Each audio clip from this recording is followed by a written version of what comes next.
পাশাপাশি হাঁটছে, ঘেঁষাঘেঁষি হচ্ছে। এই সুযোগটাই কাজে লাগাইতে হইব। কেমনে? আপনি যদি আমাকে লগে থাকেন তাহলে আমরা সালিশ বসাবো। দরকার হইলে বাড়ি বাড়ি গিয়া সুমনার এই বেশরতি আচরণের ব্যাপারে মানুষকে জানাইতে হইব।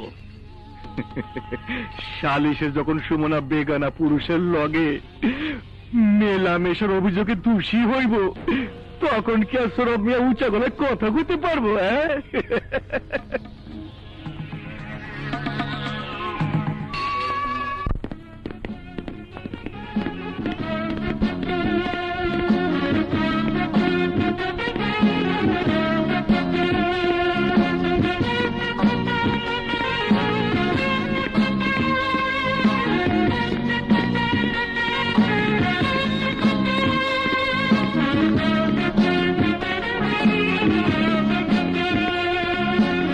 যাইতে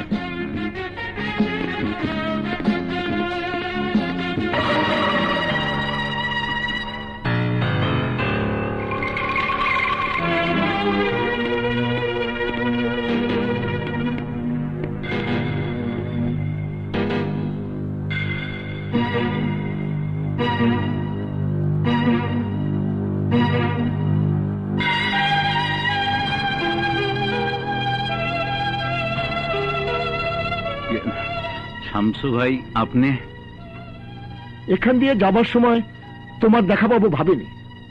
ভাগ্য ভালো, দেখা হয়ে গেল। কোন মতলবে, কার ক্ষতি করার জন্য কুপরামর্শ করছেন আপনারা?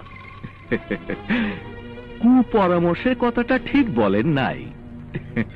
খবর পাইলাম সৌরভ মিয়ার মাইয়া এক বেগানা যুবককে নিয়ে কাল রাইতে ঘরে ফিরছে। তাতে হয়েছেটা কি? কামটা বেশরীয়তি, একটা বিচার সালিশ তো হওয়া দরকার। সেই বিচার সালিশ করার জন্য আপনারা এসেছেন মানিক মিয়ার কাছে, তাই না? হ্যাঁ। ঢাকায় গন্ডগোল হয়েছে, একটা অসহায় মেয়েকে বাড়ি পর্যন্ত পৌঁছে দিতে এসেছে এক যুবক। এটা দুর্নীতি কাজ, সেটা কোন কিতাবে লেখা আছে?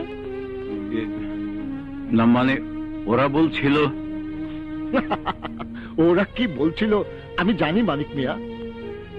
বেসরতি কাজের জন্য সালিশ বসাতে চাইছো, হবে সালিশ, তবে সেটা সুমনার জন্য নয়, সেটা হবে তোমার জন্য। শামসু ভাই, আপনি সম্মানী মানুষ, তাই বলে আপনি আমারে নিয়ে সালিশ বসানোর হুমকি দিতে পারেন না। পারি, বেসরতি কাজের জন্য আমি তোমারও সালিশের ব্যবস্থা করতে পারি।